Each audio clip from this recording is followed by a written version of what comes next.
Rubber band man, wild as the Taliban, 9 in my right, 45 in my other hand. Welcome to the Las Vegas. Wait, no, wrong. Welcome to some channel with people and stuff. Yeah, I think I it's know. the. Quite a pickle. Who am I again? Sean Morris. Oh yeah. Wait. Right, yeah. Let me just check and make sure. Wait, let me check and make sure. I am Uh, Max Morris Rawlings. That's my Dutch name. yes, there's me. I am in fact Sean Morris. Okay, just making sure. There you go. Now I have to fix the fucking. A real human being right I here. thought that would be funny. You know, I was wrong Yeah. on both counts. Anyway, so welcome to the show, everyone. Thanks for joining me, Maximo, Joey, Neville. Was here and is trying to join us still. Um, I'll just meet here. Kira is on my left, being Kira-like, and I was just watching the video that got taken down that disabled my live stream. Oh, which one was It's that? apparently back up. Oh, Yeah. But I still can't live stream. What the fuck? Yeah. really? So y'all remember it was the morning Kavefi the other day that just disappeared. There it is. And it doth play. It has no ads. It says no ads on it, but there it is. It's fully functional. All the chat's up in high definition. I mean, it's beautiful on my what is that 42-inch screen. Yeah, There's I no get the message. pixelation whatsoever. It's fine. The video's fine. People are pissed, huh? But now I still can't live stream. Huh. And if you're on Facebook, check Facebook because I just uploaded a video that I dare not upload to YouTube because it's I don't think they would like it very much, and I'm trying to keep what's left of my channel intact. So I put it on Facebook. See if you can get somebody to pull it up for you or something, Joey.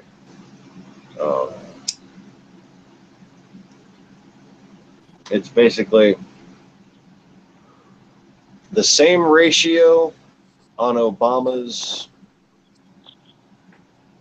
account, mathematically, same ratio of subscribers to impressions, basically, is what I experience here. And to that regard, Obama seems to have given up on his Google account as of, what was it, March 2015. So stop bothering with it. That was the last time he posted, and you can see that basically nothing but Russian trolls swarmed him.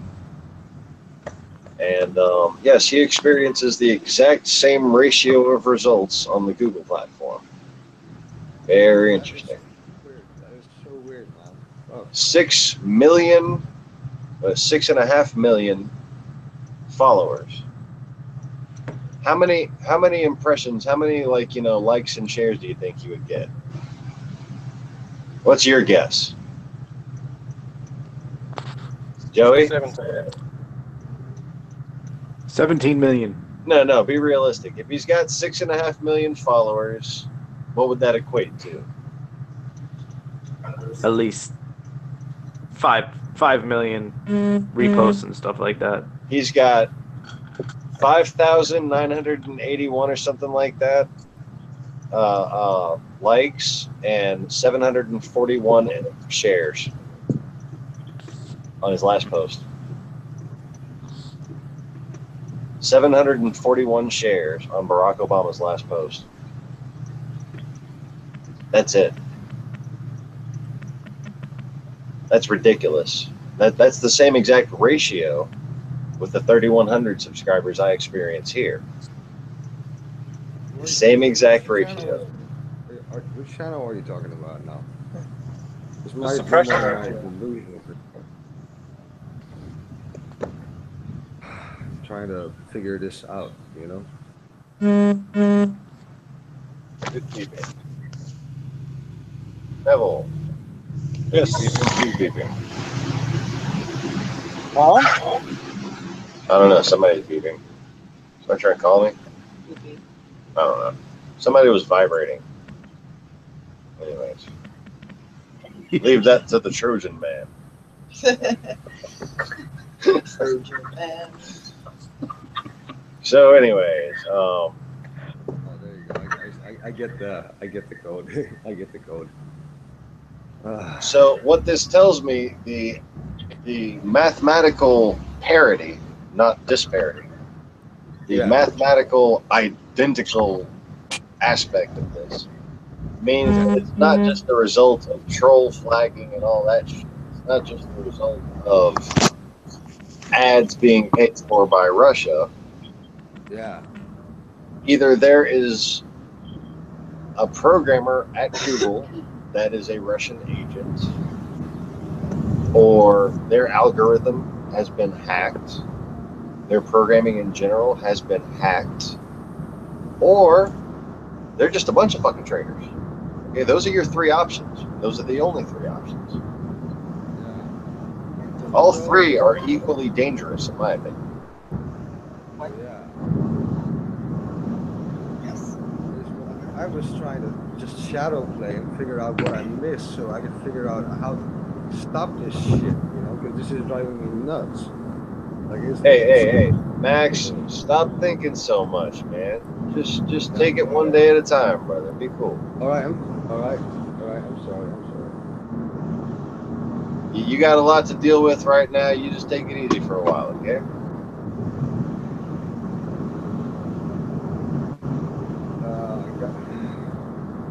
I see what you said. Table's turning, huh?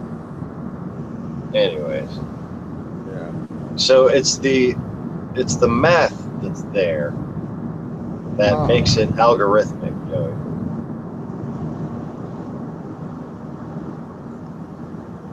I get an average of 30 views to my 3,100 subscribers.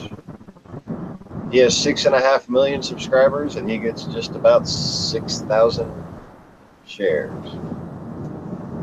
or impressions. You know, I'll be right. the plus ones on there. Wait, like I can't do the math Likes. on this. So if my channel is giving you problems or my anything, I can just delete my accounts. What do you want me to do? What, Max? I'm not talking about that, bro. Settle down.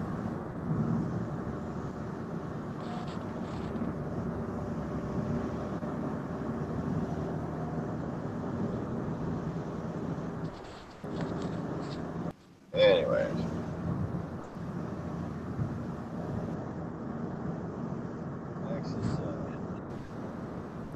Max, when was the last time you slept, man?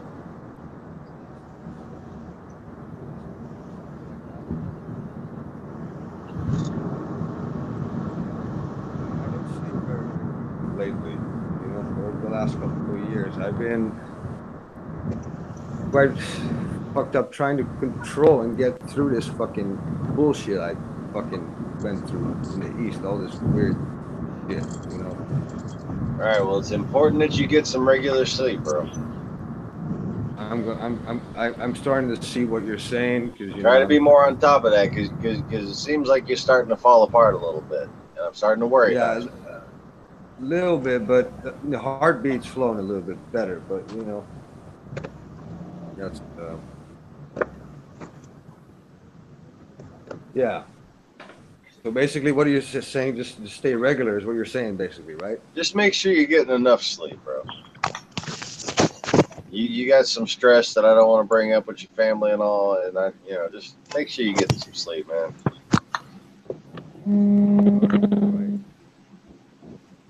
And when it comes to family getting old and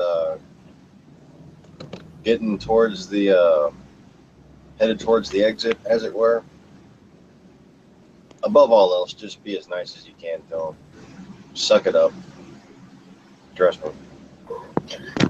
That's how you want to remember it. That's how you want to remember it in the long run. Everything that you want to say doesn't matter. I see what you're saying. Yeah. Be the example, not the argument. Yeah. That's very good advice. Thank you very much, sir. For now's the time. Well, my mom just died, so I don't. Yeah, I don't. Yeah, I don't. I went over there, and as much as I want to, just like you can't just die on us now. You don't get to die. Like she's really been a fucking piece of work, But I went over there, and I did everything I could just to make her smile, and I'm glad.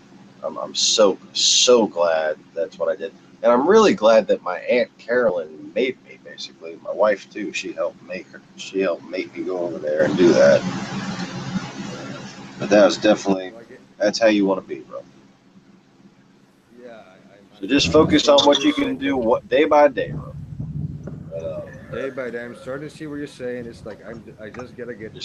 Try to stop freaking out on the channel. That's all. All right. I got you, Captain. I got you. You see, you're bringing out this fucking commando of me. I'm always here whenever you need a message, bro. But you need to be getting some more sleep. I know that much.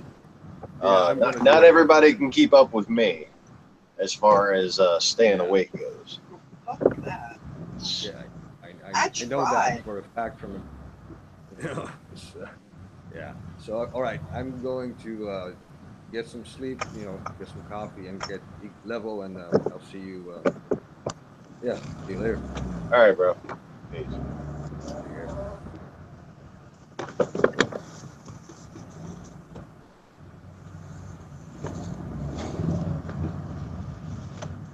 So,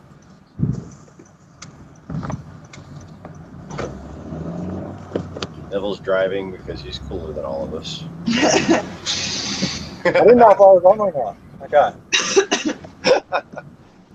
How are you going? Oh, to have a signal that could do that, bro. No shit. Yeah, don't look at your phone, man. Don't look at your phone. Just keep looking. I apologize for the unflattering camera angle.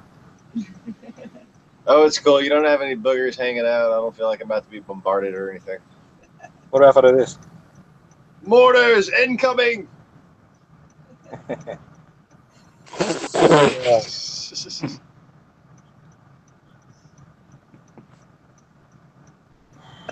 Sorry.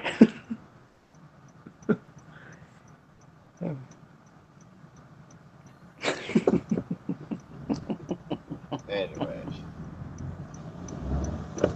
So...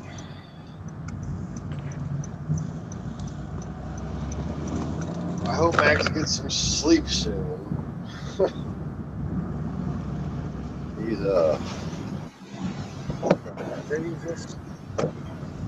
He's really starting to worry,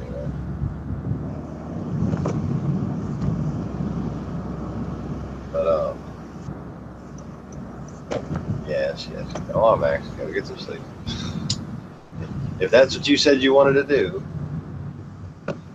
I was just implying that you planned it out better. But you sit there reacting, I'm gonna go get some sleep. I think your body's trying to tell you something. I'm tired.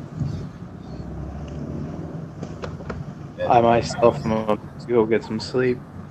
I am not far behind. One more fucking day. One more fucking day. Rocking back and forth. So anyway, let me see if I can find a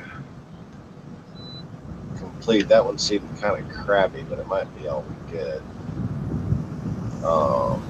Version of the Rachel Maddow show. 22 minutes. It's not 22 minutes long.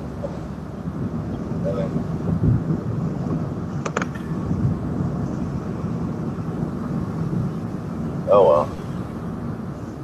Let's see what she's got going on here tonight.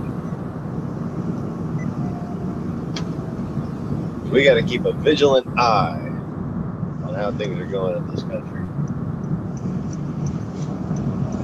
so we can make sure America stays America.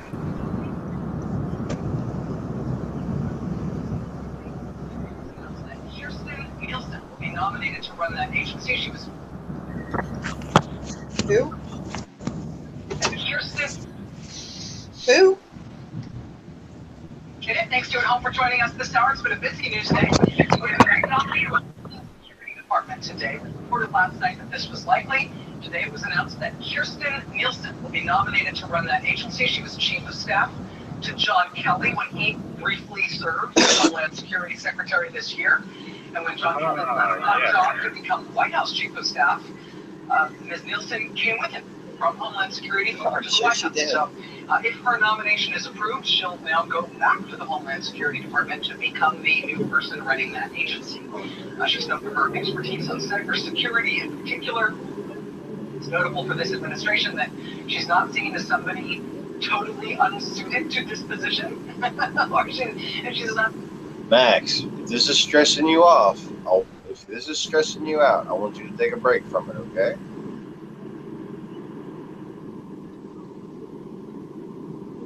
No stress right now. Just take a break. I know when people need R&R, okay? Seen as having dramatic conflicts of interest that would preclude her from serving in this position, and any other administration more attuned to ethical concerns. Politically, Kirsten Nielsen has been known as a relatively mainstream Republican. I believe maybe a Jeb Bush supporting Republican during the primaries, I think.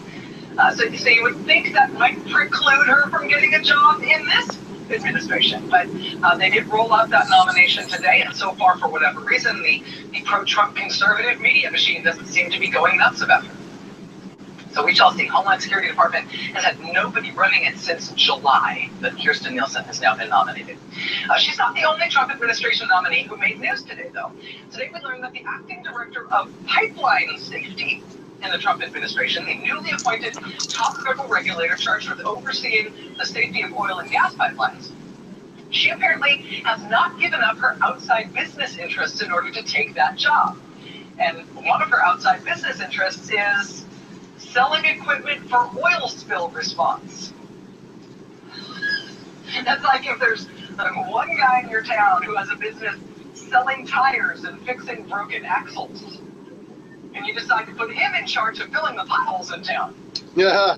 Maybe he'll be great at that, but if he isn't great at that, he's definitely got a plan B. Now, the Washington Post also broke the news today that the president has chosen a new administrator to lead NOAA, the National Oceanic and Atmospheric Administration. The Trump pick for that job is a businessman who has long sought to privatize the National Weather Service, specifically to limit the amount of information the Weather Service provides to the public for free, so his family business instead can do that for profit.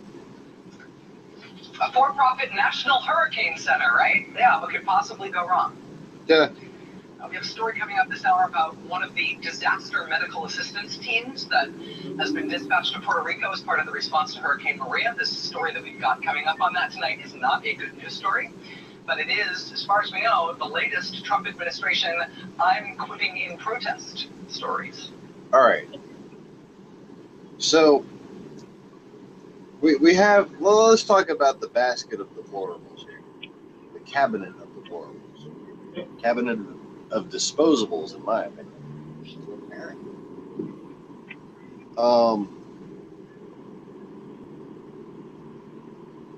If you wanted to install somebody in a foreign government in order to destroy that government, what's the most obvious course of action once you got them in there? Don't fill the seats. Well, it's like, not only do you thin everything out and yet hire as few people as possible, but like, who do you put in charge of those things? You want to make it as corrupt as possible, right? See. Because you're not just trying to destroy the working of the government, you're just trying to destroy people's opinion of the government.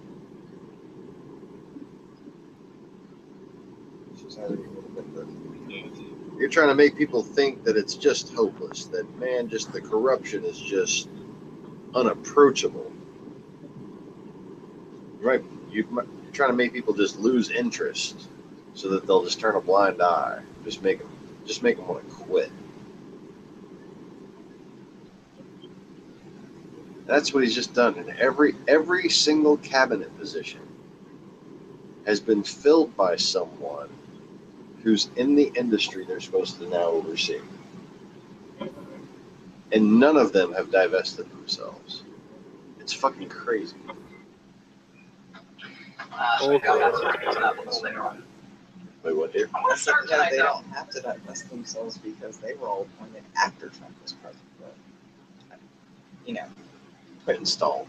put where he is. Installed. Yeah, that. With Excuse me. some stuff that has been a little bit swamped in the news over the last couple of days, but it is now starting to. What you got, no? Also, whilst pumping out and promoting anarchy movements, that their fuel is the whole corrupt government thing. Right.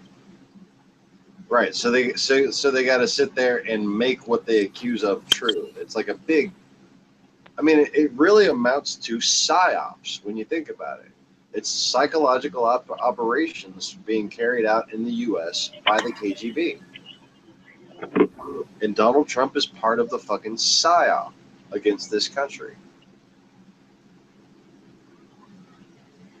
And to me, when the objective is the psyop is this wide in scale and has caused people to basically have nervous breakdowns, even kill themselves, have heart attacks, overdoses, people I know, people that you know, celebrities. This is the reason why. Nobody's talking about it, but this is the reason why. People are really fucking freaking out about this shit. Okay? And what it basically means is that Trump is collusive with an attack on the American people. Not just an attack on the democracy. This has been an attack on the people. I have been attacked. I've been harassed and threatened and trolled and made to feel like I'm in a fucking box. I have never in my life had so few people on social media contact me. I have lived on social media since 1994, okay? I have always had like 100 fucking people messaging me at once. And now it's just like fucking dark, man. And I go and I try to, you try to add people, you try to find people. You can't find people of like interest anymore, for starters. And Google Plus, oh my God, just trying to add somebody or find somebody on Google Plus.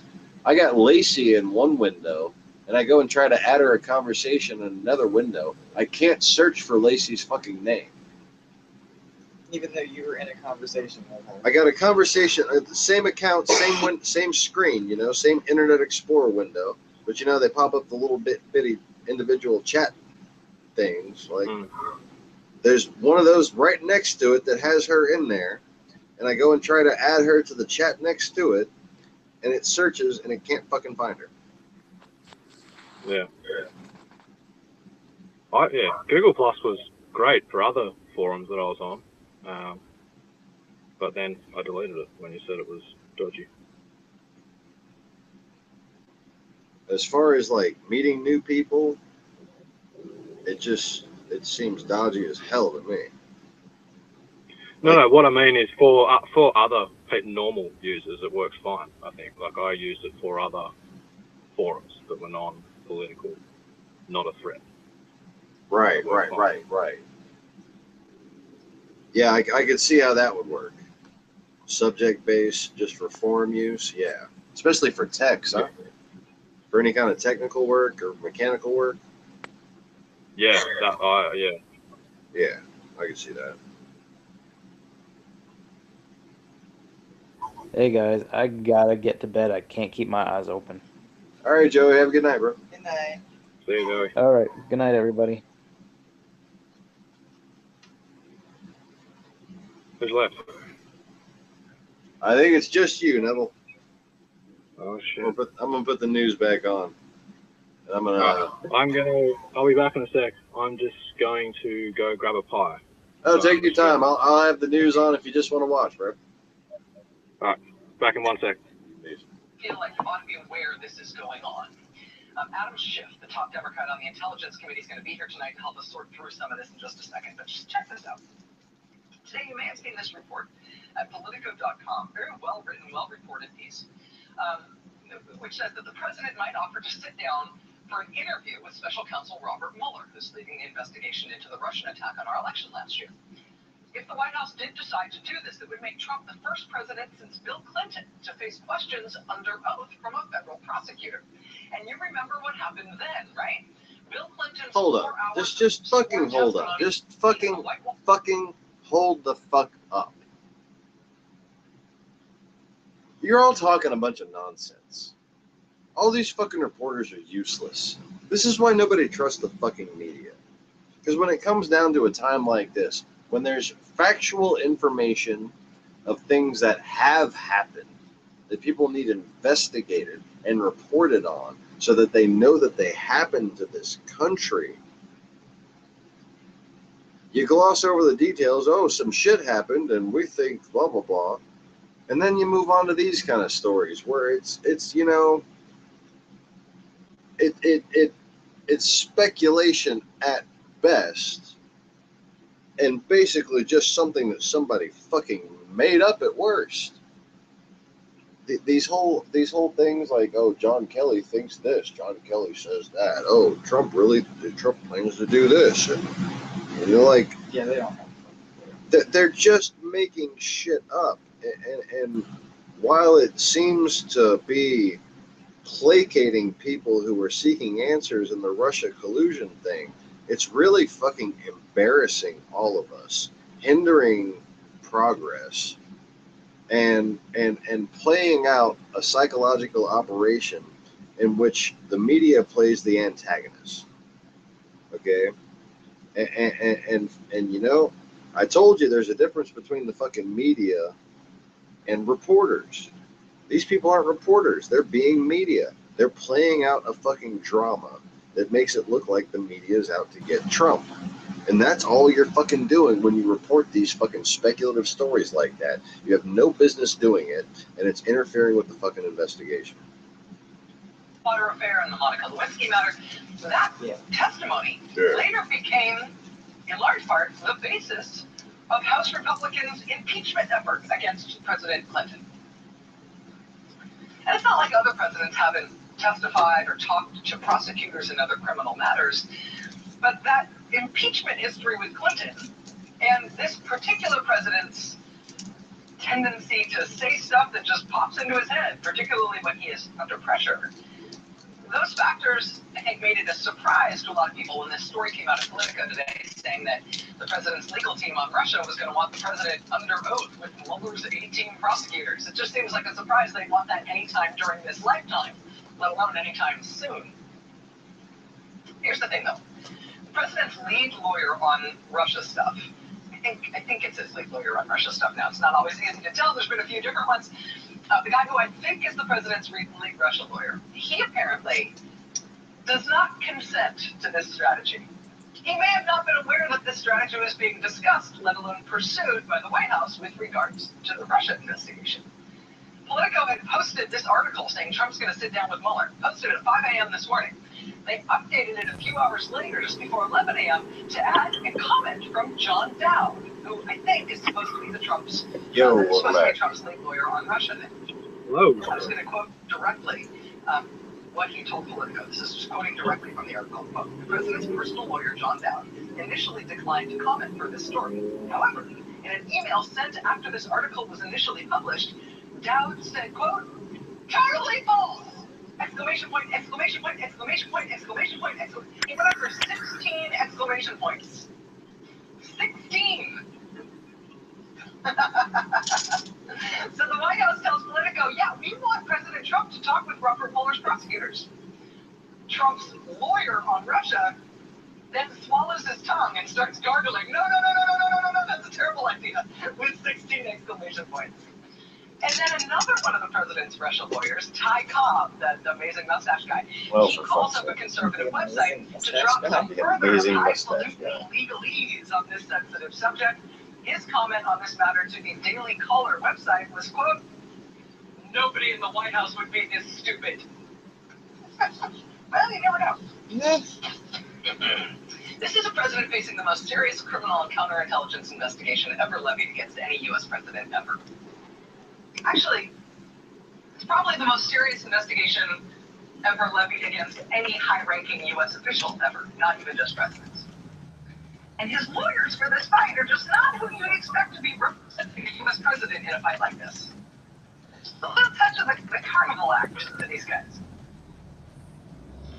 NBC caught up with Mr. Dowd just a short time ago.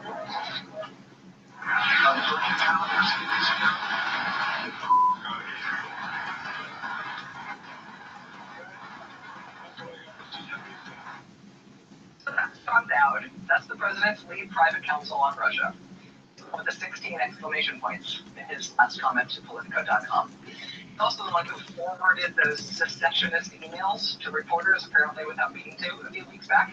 He was also the one who sat down with the president's other lead Russia lawyer, the one whose salary we're paying as a White House official now.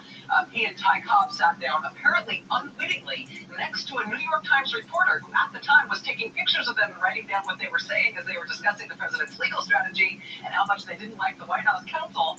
And the reason that conversation and the picture of them having it ended up in the New York Times is because they chose to have that conversation at an outdoor table at a restaurant that is literally immediately next door to the Washington Bureau of the New York Times. And it never occurred to them, maybe guys take it inside. These guys took over as the president's top Russia lawyers after this other one had to disappear. Once his first written statement on the Russia matter misspelled the word president, I kid you not, and then his first verbal statement on the Russia matter was an announcement that he was filing a complaint against James Comey, and then he never did. And his first known email communication on the Russia matter was this, sent to a random stranger in the middle of the night, quote, "I know where you live. Watch your back, you, thing that rhymes with bitch. I'm on you. You will see me." Mark Hazowitz, who previously represented Donald Trump in the Trump University case, where the president had to pay $25 million in a fraud settlement.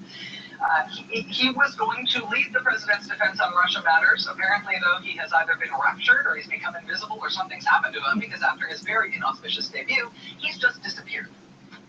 So now it's the 16 exclamation points guy and the mustache guy at the restaurant. Step right up, anybody can play. They are a funky bunch. But they are, no offense to the actual funky bunch. But this is the legal team representing the President of the United States on this incredibly serious investigation. If they were a more normal legal team, we might expect a more normal stream of information from them about how the investigation was proceeding, about how the president was mounting his defense. Instead, with these guys, it really is, the swearing and the exclamation points and calling people stupid, and it's just sort of basically up to us to figure it out, this very serious thing about the future of our country. So, let me just give you a couple of things. One, I think is potentially very serious. One is maybe not so serious. But they're both things we might otherwise expect to have real information about in a presidential crisis that itself is this serious. We're sort of left to figure these things out ourselves, so let's try to figure it out. First one's this. Friday night, Department of Justice made a court filing, federal court in Washington, D.C., in conjunction with a lawsuit brought against the Trump administration by a watchdog group. Now, there have been... See, Matta's a good reporter. She'll show you the shit on paper, photocopy and stuff. I like that. News reports that members of the White House staff had started using encrypted messaging apps at work. So they're doing official business on encrypted apps that can be programmed to delete messages right after they're sent or received. Based on those reports, the watchdog group Crew sued the Trump administration under the Presidential Records Act. The Presidential Records Act was passed as part of the post-Watergate reforms in 1978. It's a very simple law. Richard Nixon had tried to declare that the Oval Office tapes and other forms of White House communications and diaries and notes were all his personal property. Nobody had a right to see them. So a big legal fights over that. Presidential Records Act made clear that presidential records are public records, and as a consequence, you can't destroy them. So with every administration post-Watergate, the Presidential Records Act has just made it crystal clear in advance, unequivocally, that we the people and historians and journalists and investigators will eventually get access to presidential papers. We don't get everything right away, and there's always some exceptions in terms of privacy and national security in terms of what exactly we get. But in general, presidential records are public records. They are not private. That's clear in the law. And we the people have a right to access to them. And therefore, White House staff can't, keep White House papers for themselves. They can't trash them. They can't steal them. They can't do anything that's designed to keep those records from being accessed by the public. So Crow files this suit. And in response to this lawsuit on Friday night, quietly, the Trump Justice Department makes its argument in response to their lawsuit. And their argument is that whole presidential records thing, that's over. On the messaging app issue, but also they mentioned potential tape recordings of conversations in the White House. They discussed the prospect of the president deleting his tweets. They discussed the prospect of White House staff potentially purging information off their phones or their computers. Presidential Records Act does not apply. That's their argument. And this filing Friday night, the Trump Justice Department quietly made this seemingly very radical legal argument that they have the right to delete anything they want, whenever they want to, and nobody can review it. This is just the first line of the brief that they filed on Friday night. Quote, courts cannot review the president's compliance with the Presidential Records Act. They continue later in the brief, quote, the law does not permit judicial review of whether the president is properly managing and preserving records that are subject to the Presidential Records Act. Again, this filing was made on Friday night. It was posted online by the heroic online archivist Russ Kick. It was then written up at the Hollywood Reporter, God bless him. But it hasn't had a lot of attention outside that. Here's the question, though. Is this just a random shot-in-the-dark legal argument from the administration? Or is this their declaration that this is how they're handling presidential records? And now that the Trump Justice Department is declaring in this legal filing that it is the view of this administration when it comes to White House records, tapes, and all White House records, electronic or otherwise. The brief says that this attitude applies to all records created or received by this president and his closest advisors. If their argument about that is that no court can tell them those things have to be reviewed, preserved, right? Is this a sign that, say, investigators might not be able to get their hands on records from the Trump White House? If this is the Trump administration's legal opinion about whether they even have to keep those records, does that mean that we should expect no records to end up in the hands of investigators, let alone historians, let alone the public?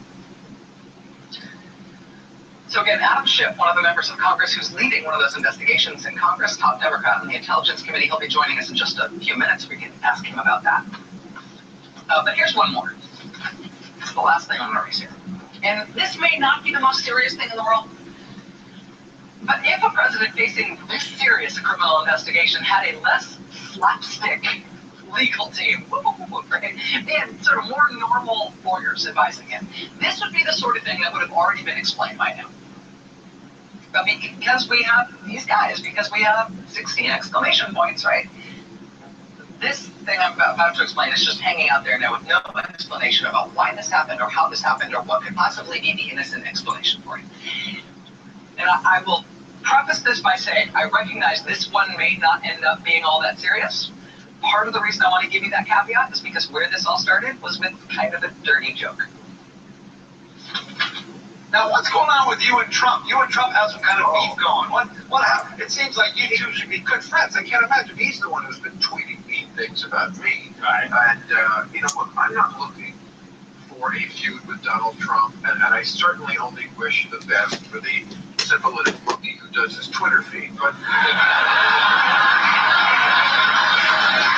the syphilitic monkey, which is even worse. Well, the monkey, I think that's what got him so bad, is because we did a new rule 1 week that supposed that perhaps Donald Trump had been the spawn of his mother having sex with an orangutan, because, well, I didn't just make this up. The color of his hair. Yeah. And the color of an orange orangutan is the only two things in nature of the same color. So, is that what this? Oh, there you go. Jay, I wonder what that is for. I'm not sure. I'm not saying it's true. I hope it's not true. Right. But unless he comes up with proof, I'm willing to offer $5 million to Donald Trump. If he will come, that he can donate to a charity of his choice, Hair Club for Men. I'm not endorsing the joke, but this happened in public life. This is around the time that Donald Trump had offered President Obama $5 million to the charity of his choice, and he released his college records, right? This is around the whole birther thing. So this was Bill Maher's response to that public behavior by Donald Trump well before he ever ran for president. I'll give you $5 million if you can prove that you're not the son of an orangutan. That happened in 2013. What ends up being arguably important about that is not the joke itself. It's the fact that Trump actually hired a lawyer to sue Bill Maher over that joke, in part by submitting proof that he, Donald Trump, was not the son of an orangutan. He made an offer on the show, and that involved my birth certificate and other things, and it was a $5 million offer to charity. And I immediately accepted his offer, sent a legal letter out to him by a very good lawyer, who told me you have an absolute case as soon as you accept his offer. And so we essentially sent him a bill, a legal representation for $5 million. So he has to pat on if he has $5 million, maybe he doesn't. But he made an offer of $5 million. I accepted the offer. His lawyer sent me a letter. I hope you not. His lawyer sent me a letter that says, and I quote, attached hereto is a copy of Mr. Trump's birth certificate demonstrating that he's the son of President Trump and not an orangutan.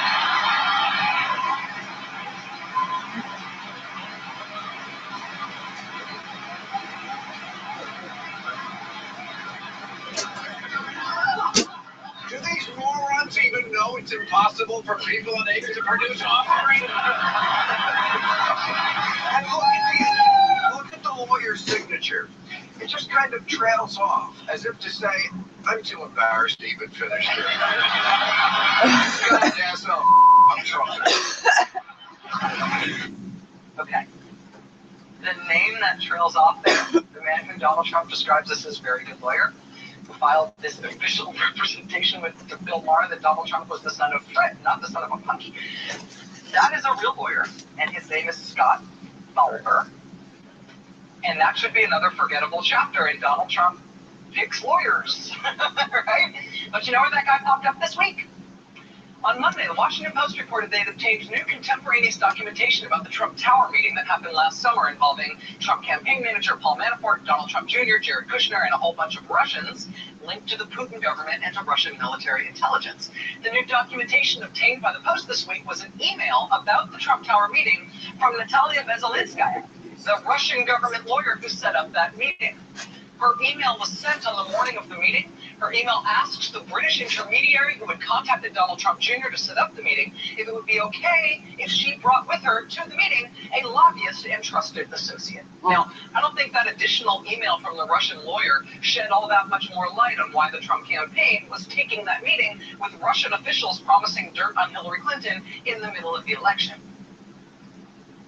What stands out about that new email that the Washington Post obtained this week? That email from the Russian lawyer. What stands out about that is that the person they got that email from is a lawyer working for the Putin-linked Russian billionaire whose son spoke to Donald Trump Jr. 3 times on the phone about that meeting in the course of setting that meeting up.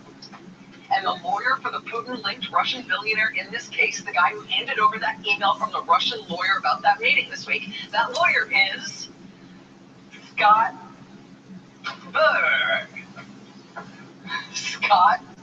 Balber, the same lawyer who represented Donald Trump in his stupid fight with Bill Maher in 2013 over whether or not Donald Trump was secretly half an orangutan. He represented Donald Trump on matters like that. Although who knows how many matters like that there were. Maybe it was just the one. But he was Trump's lawyer on something like that. He is now representing the Russian side That's of the Trump special. Tower meeting, My where the God. top echelon of the Trump campaign took a meeting with Russian government officials to get Russian government assistance in the election, including dirt on Hillary Clinton. Same guy? We contacted Scott Valper today to ask him if there was any connection at all between his previous representation of Mr. Trump and the fact that he's now representing the Russians behind the Russian government offering dirt on Hillary Clinton during the election. Mr. Valper responded to us tonight promptly, which was very nice of him. His response was this, quote, "Nice try, but absolutely no connection whatsoever." There is no such thing as a normal investigation of an American president for his ties to a hostile foreign government that interfered in the election that elected him president. There's no normal version of that, right?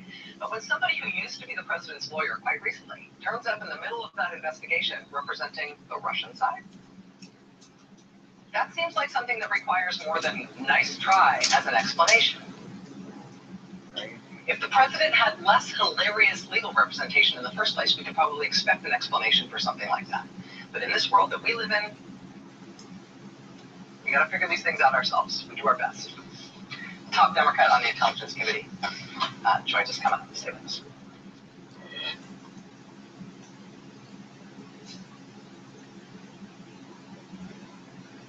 Well, why didn't that thing play that?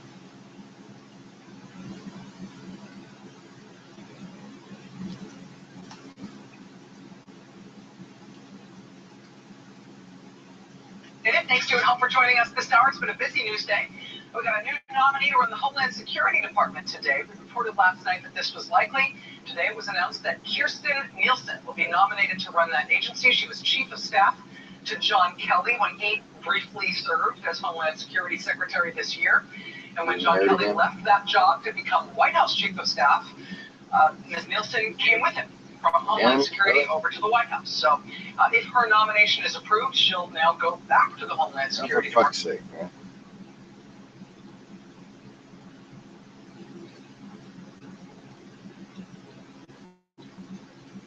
Why can't anybody just upload the whole fucking video? Or did MSNBC just upload the fucking video? They couldn't get anybody for copyright. Stop them getting people for copyright.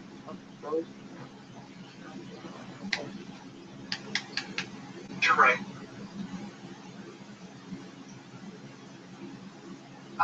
But absolutely no connection whatsoever. There is no such thing as a normal event.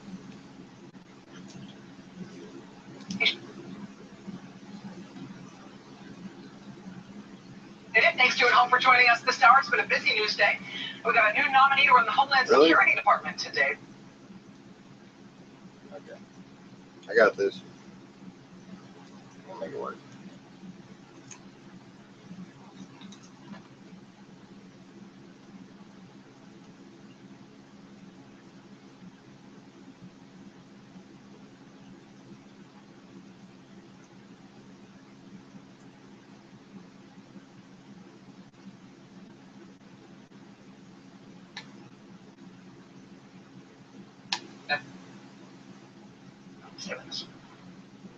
Damn, I'm good.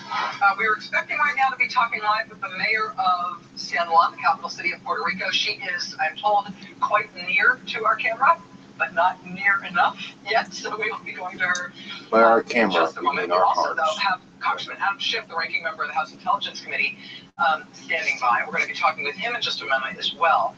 And in order My heart is my camera. That's why I keep it in my pants. to do that, I want to show you some impassioned comments from Senator John McCain, which he spoke on the Senate floor in late July. Watch.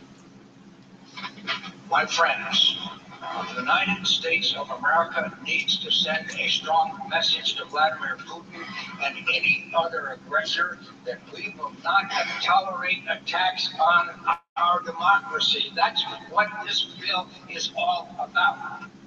John McCain speaking in the Senate in late July.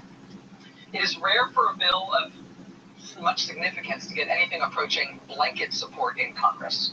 But this summer, a bill to punish Russia for attacking our election got approved in the Senate 98-2. In the House, the vote was 419-3. If you combine both houses, which you're not supposed to, that makes the vote 517 to 5. It's just overwhelming support in Congress for new sanctions on Russia in response to them interfering in our election. And the bill also included new protections for sanctions that were already in place against Russia. So President Trump couldn't come in there and mess with the existing sanctions. He couldn't end those sanctions on his own. That last part of the bill was not because of just hypothetical worries that Trump might try something like that to help Russia out. He did try something like that.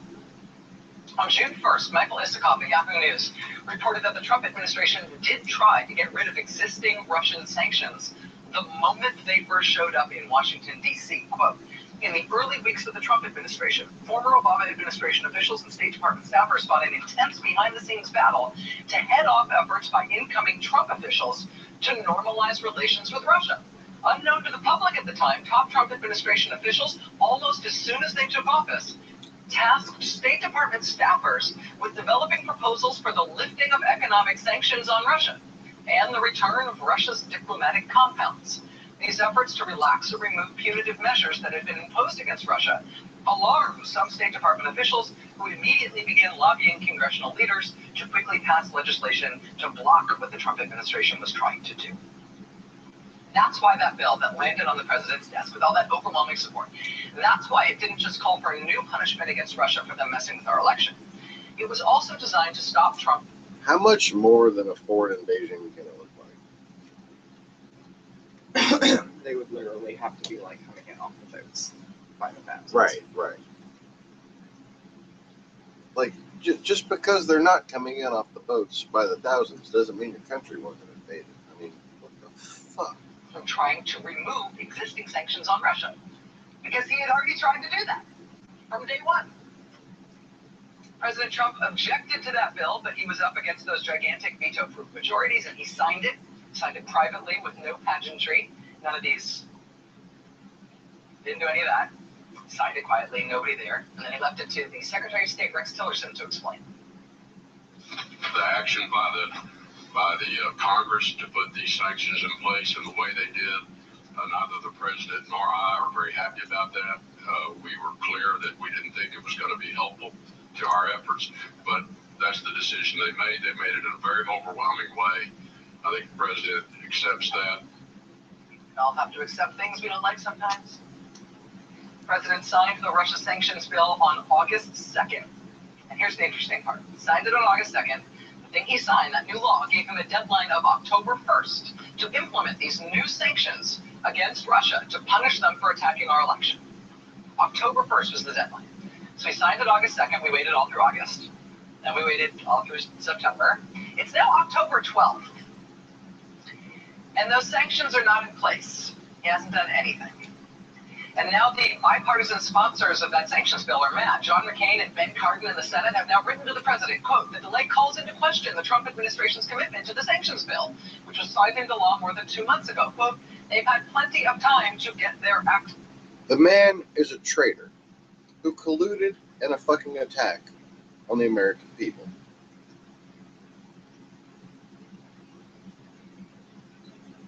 Fucking morons are all insane. Together. And maybe the White House, will get around to doing something, maybe sometime, or maybe they really did come into power with a burning desire for some reason to help Russia out by easing up on the sanctions against them. Joining us now is Congressman Adam Schiff. He's the ranking member of the House Intelligence Committee. Congressman Schiff, it's nice to see you. Thank you for being here. You bet. Let me ask if you share the concerns about this sanctions matter. The White House was supposed to have acted on this by October 1st. They appear to have done nothing. I certainly do share the concerns. I strongly supported the legislation that was put in place so that it couldn't weaken the already existing sanctions and to strengthen the deterrent on Russia from meddling in our affairs. So yes, I'm very concerned about it. And frankly, I'm not sure, and this is part of our investigation, whether this is completely disconnected from your earlier story, and that is you were pointing out how the same lawyer, the former Trump lawyer, is now a lawyer representing an oligarch close to Putin, an oligarch who helped set up that meeting at Trump Tower. And of course, one of the things that is alleged in the dossier, which we are investigating to try to corroborate, is the claim that there was an agreement to ease sanctions on Ukraine in exchange for getting derogatory information about Hillary Clinton. If that is what is motivating this, obviously it would be consistent with the dossier. Now, we don't know that that's the case. Fucking derogatory information There are about Hillary obviously a Clinton. lot of things that Nothing to concern do. us about the president's policy. It had nothing to do with derogatory information about Hillary Clinton. They had no derogatory information about Hillary Clinton. It had nothing to do with the fucking leaks, none of that shit. It's about the algorithmic suppression and trolling and harassment of the American populace. Policy to Russia. That's You what the look at deal that was. overwhelming vote that you pointed out, both Democrats and Republicans. Ask little Jared recognize the Kushner. need He to knows sanction all Russia about this way. And of course, we have profound questions about why the president differs from that very strong bipartisan sentiment. People are.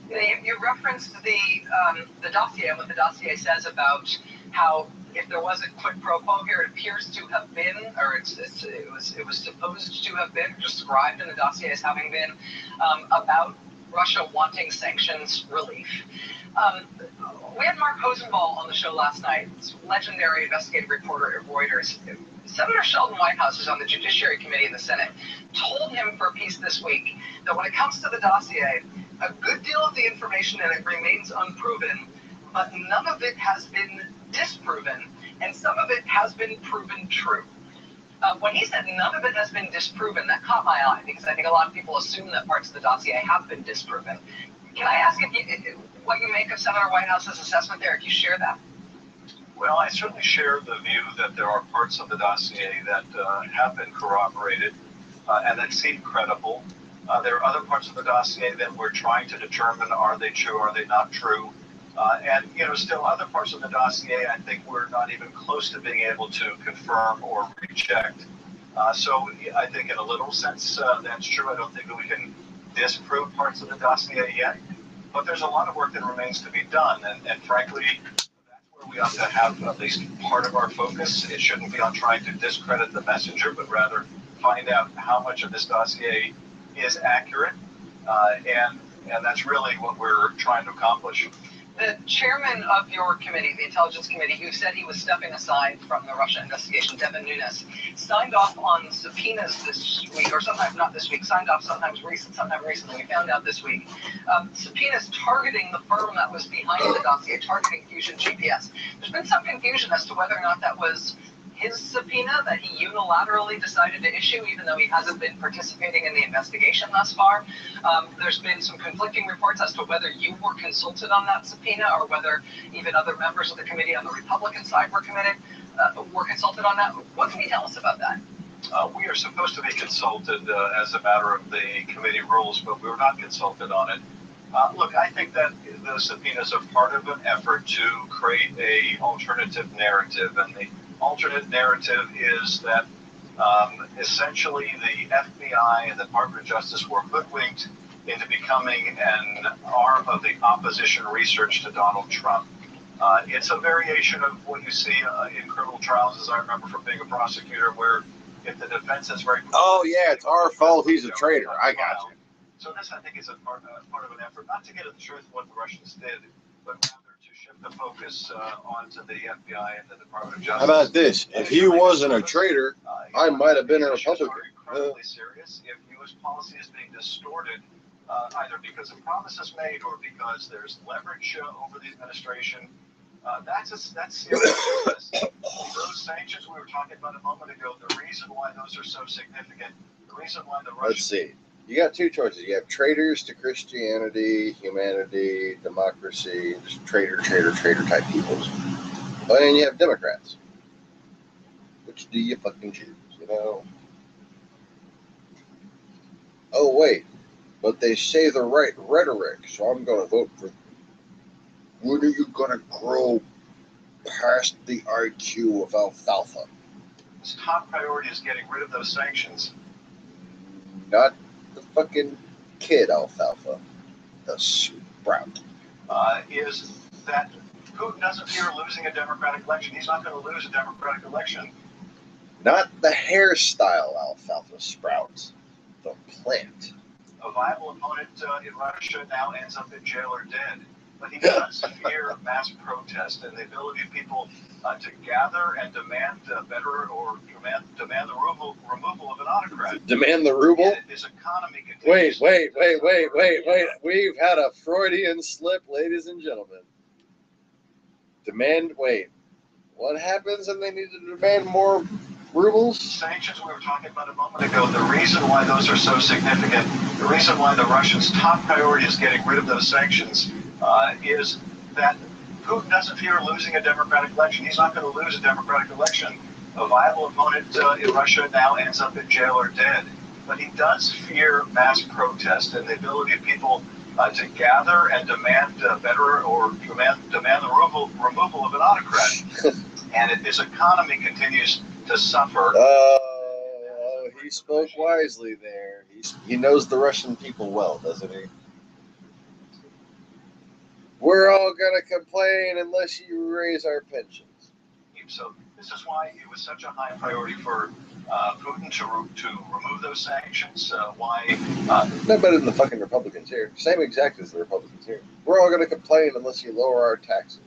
Certainly, if there was going to be a deal struck, it would be about removing those sanctions, and why so many members of Congress in both parties question this administration. Where is it coming from? Why is it being this way with respect to this adversary that intervened in our affairs? And we took that step to protect ourselves. But the investigation also has to get to the bottom of this. Top Democrat on the House Intelligence Committee, Congressman Adam Schiff. Sir, thank you for your time tonight. Really appreciate it. Thanks, Richard. A key point there from the congressman in terms of how important those sanctions are to Russia. We may see them as just one element of our policy towards Russia. That's the prime mover for them. And so when you're looking for people who are acting in their interests, those are their interests when you ask them. The mayor of San Juan, Puerto Rico, joins us live now. Take a look at how day 22 began today in Toa Baja. Toa Baja is about half. It's also in Russia's interest to support Republicans who are for arming Ukraine. Russia wants us to arm Ukraine with lethal weaponry so that they can play propaganda that shows Russian dead killed by American weaponry. They want us to overtly arm Ukraine so we can all get it on. The primary mistake that Westerners make is that the Russians, especially the Russian FSB, the Russian oligarchical structure in general, somehow does not enjoy war. We think that they, like most people, would want to avoid war, or at least are in some part impartial to it. No, they are beyond impartial, and they certainly don't want to avoid it. They can't wait. In fact, a lot of them are celebrating that they were born to the generation that gets to participate in the 100 Years' War. I've seen them post such things. Understand? Half an hour west of. I've seen them say such things. Shit. San Juan, capital city of Puerto Rico. These folks lost their homes in Hurricane Maria 22 days ago. They are living inside a local school. That's where they've been for the last 3+ weeks. Toa Baja is not a remote mountain region. This is not interior mountainous Puerto Rico. This is right outside the capital city. And in Toa Baja today, people were collecting rainwater from the gutters because that's their access to water. 22 days since the storm. And today's the day the president started threatening to pull out federal relief effort for Puerto Rico. Federal relief effort, such as it is. Joining us now is the mayor of San Juan, Carmen Julian Cruz. Mayor Cruz, thank you very much for joining us. I know it's still an incredibly busy time.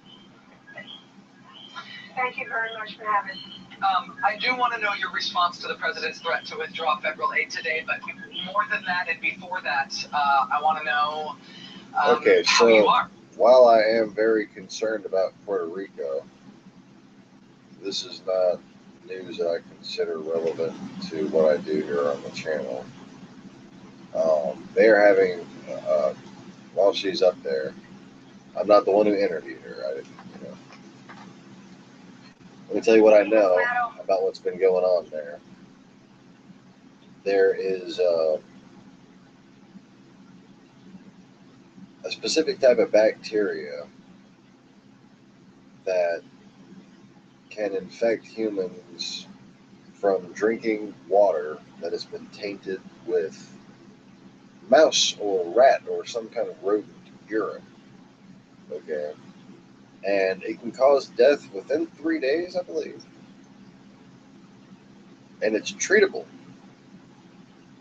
Very easily treatable with antibiotics, knocks it right out. But there have been multiple deaths out there from that.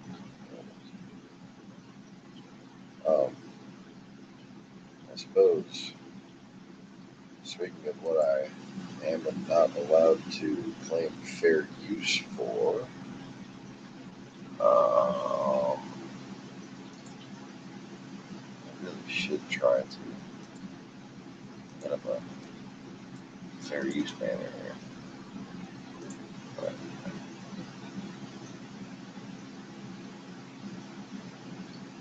give me 1 second.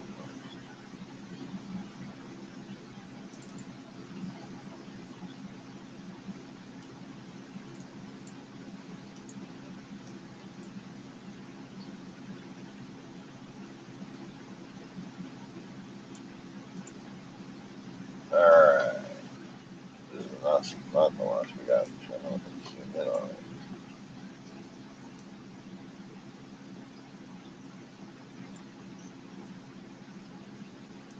Now, screen share that. So, bless you, Marcus. Before we continue, I'd like to thank everyone for watching and the people earlier for hanging out and saying hello. Many of them are off to bed or off to work on the other side of the world. You know, Maximo's got to work on keeping everything folded down so it doesn't float away because it's all upside down. I mean, nevertheless, it has to work on keeping everything folded down to the ground so it doesn't fly off into the sky. Everything's upside down there. In Australia. That's why the toilets flush backwards, because they're upside down. Is that why? Not because the water jets are faced different ways. Right. Yeah. It's funny that way. Anyway, make sure you bolt your toilet down, otherwise your turds will fly back at you.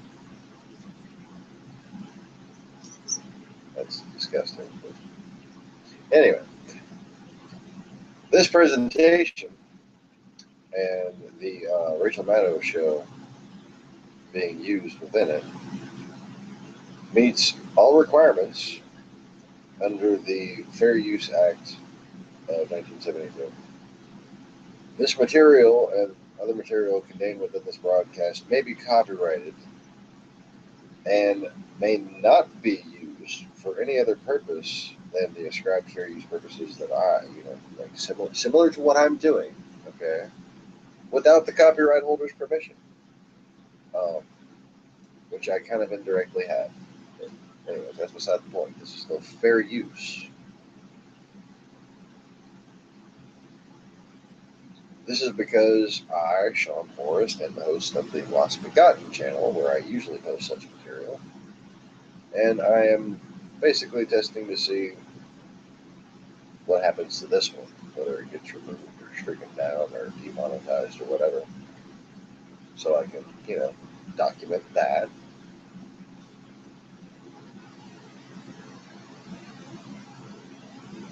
Yes, moment of silence for the interesting possibilities. Anyways, that being said,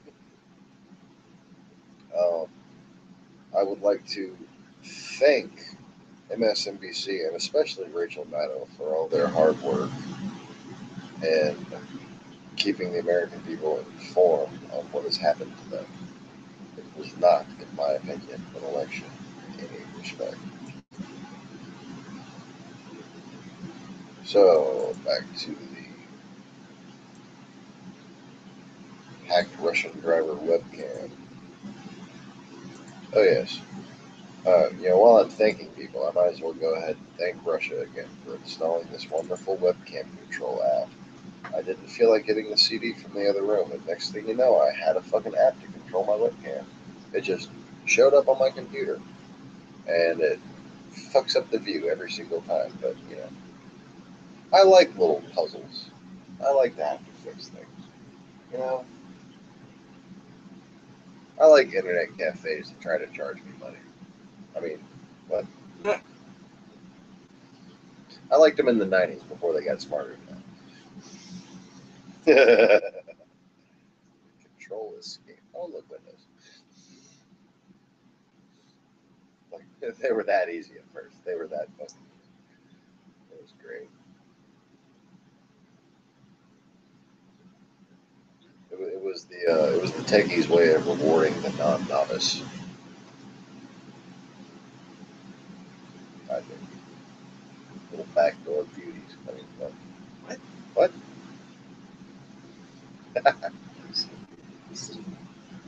You so crazy. I say crazy. It's because I'm black. Oh, yes. I'm a racist bitch. My wife hates me because I'm black. Even though I'm white. I mean, what? That's because she's racist. Yep. Yes. Not because she sees in colors of photo negativity. Yeah, she thinks I'm a black guy with blonde hair for some reason.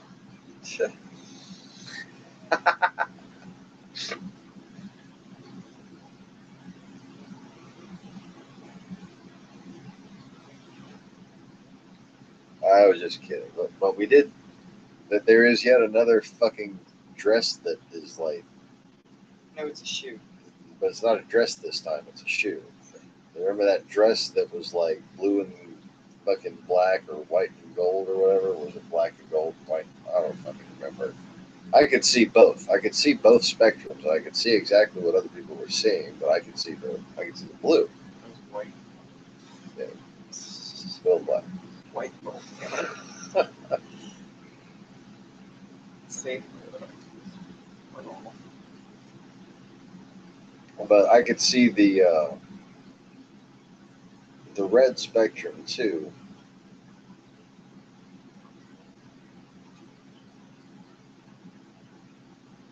There was just kind of like an overlapping layering of those effects. Very interesting. So it's either mint green or like a light green and gray or pink and white. And it's pink and white. It was teal. It's pink. I was saying the teal. Like mint green. I know, I'm seeing pink. That's what people were saying though, was a mint green. Yeah, they were saying a mint green. I can see that with the pink mixed into it. How they might see that. Had that little bit of a bluish tone maybe. It's pink. I see a lot more frequencies than most people. I see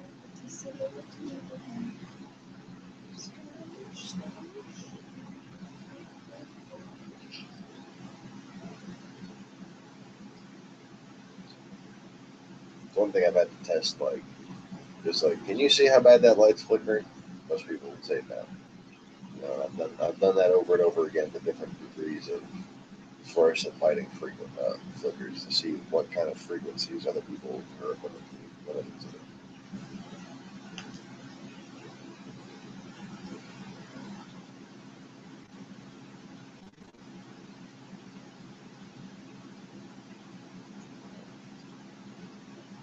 Not much there by prosthetic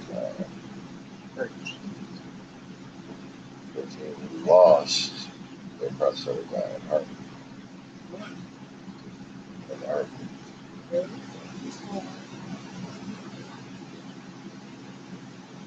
Which one? Yeah, I bet you the fucking water came up while they were sleeping because there was a lot of areas where that's what happened. The water came up when they were sleeping after they fucking started the reservoir, whatever, emptying. Oh, finally, a missing team found safe 10 days later. Holy shit, it's like that never fucking happens anymore. Thank God. So,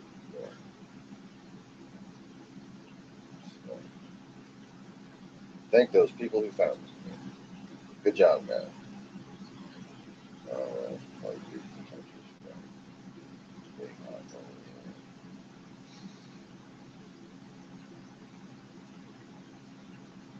I don't just speak in third person, I live in third person.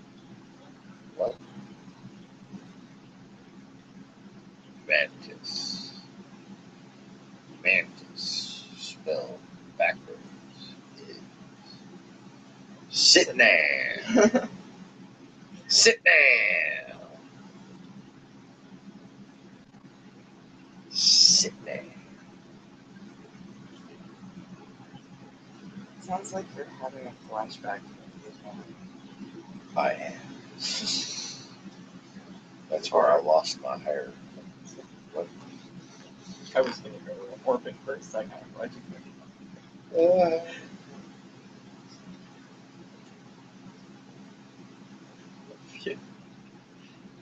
Oh, filter.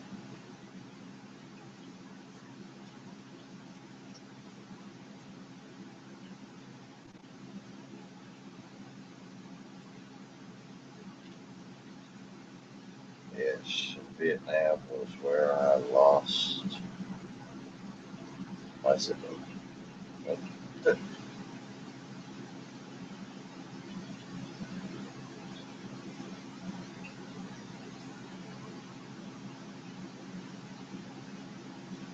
Blame Gallagher if you don't like that joke. But he's the one who lost his hair in Vietnam. I was doing the Gallagher impression. But I was in fellowship. But I was all fucking hypersensitive again. They kiss my ass. Yeah. How's that for politically correct?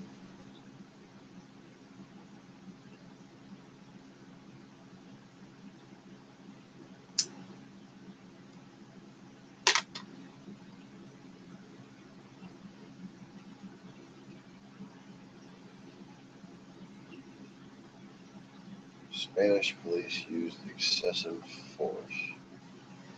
Well, I guess so. Those people are basically in open rebellion.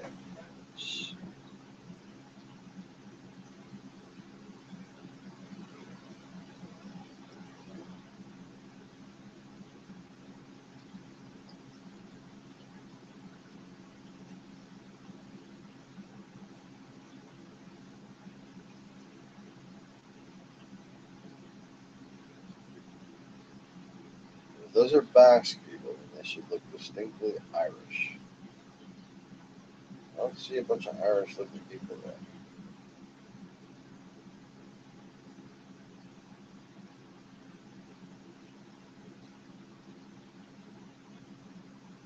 Obama had said the same thing. That's hilarious.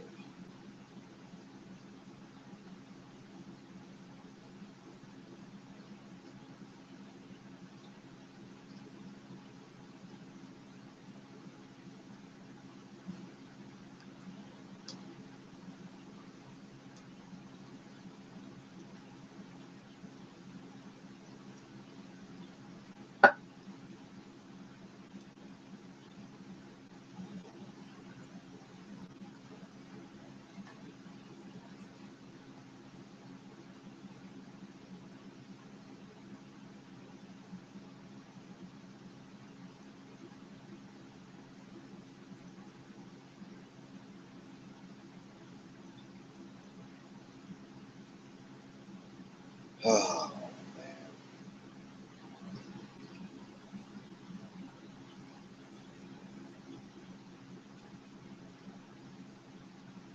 Stripped down health insurance executive order. I haven't heard much about it. But that's CBS. I'll definitely come after you. I'll play a single fucking second of CBS for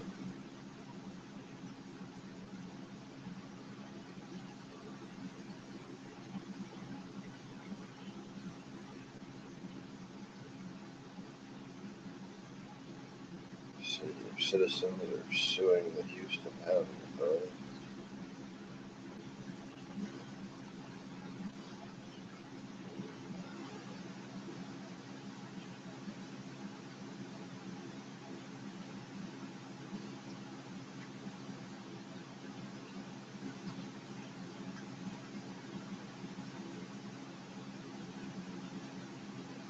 Could you go specifically into what conversations you've had already with REDPA, the Army Corps of Engineers, bondholders?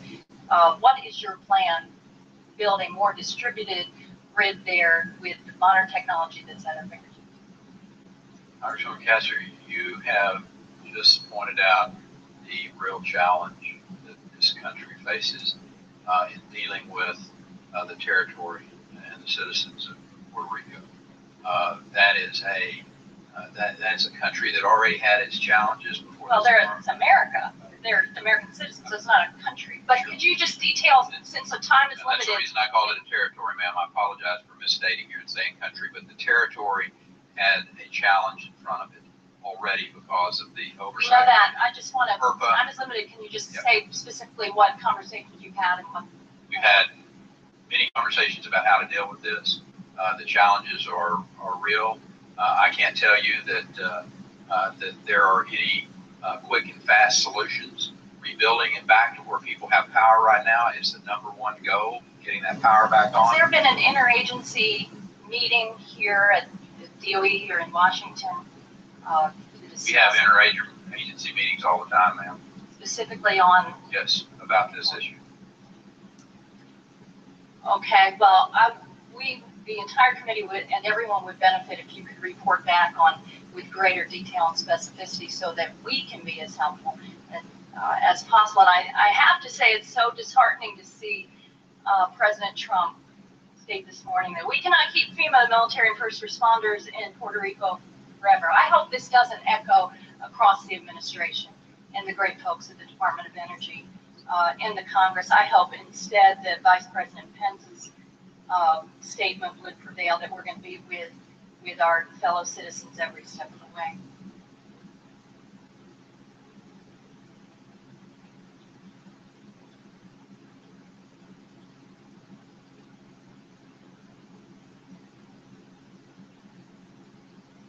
That was just silly. That's all that was. I think Perry's fucking lying, but the whole idea that she had some kind of gotcha moment.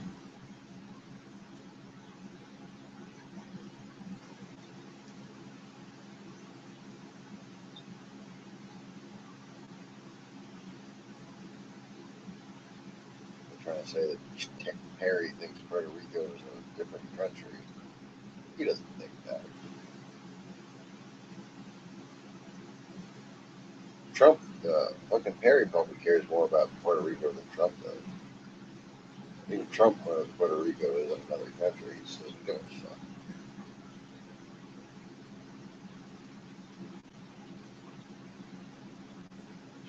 But now it is time for Media Watch and DT Illinois. Twitter faces twat face lashes back against itself for suspending Weinstein's account.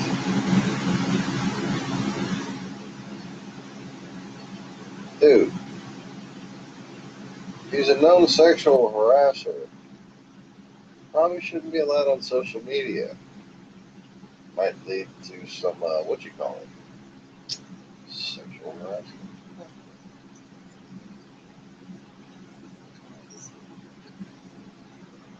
I'm just saying, like of all the people they could fucking ban on there,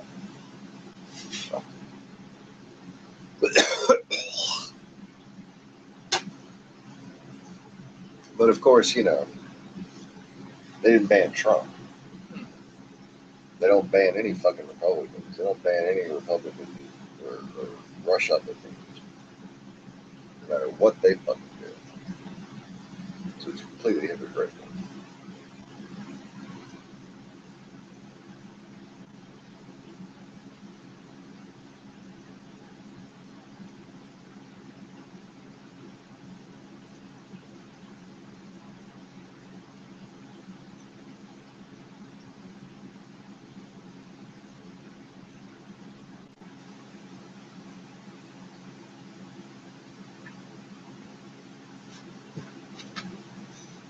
All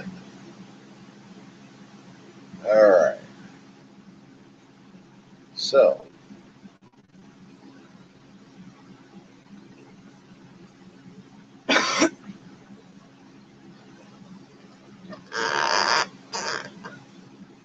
more interviews coming on the Fed chair. That'd be nice.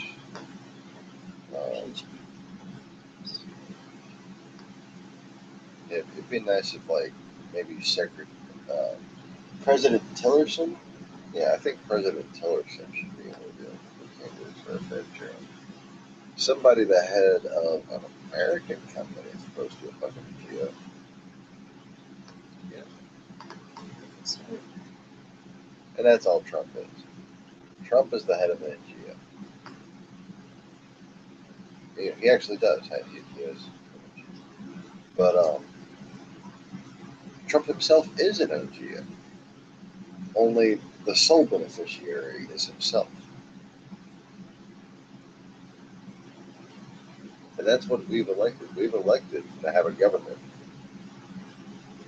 by and for the Trump family. We all serve them now. They are our fucking royal masters. Good job, Trump voters. Good job. Thanks for watching, everybody. Please click the like button. Subscribe if you haven't already. Please subscribe to the Lost Begotten channel if you're new to me, seeing me from Facebook. And I've got back on there. And hopefully I'll be back up and running on there shortly. Y'all have a good night. Peace. All right.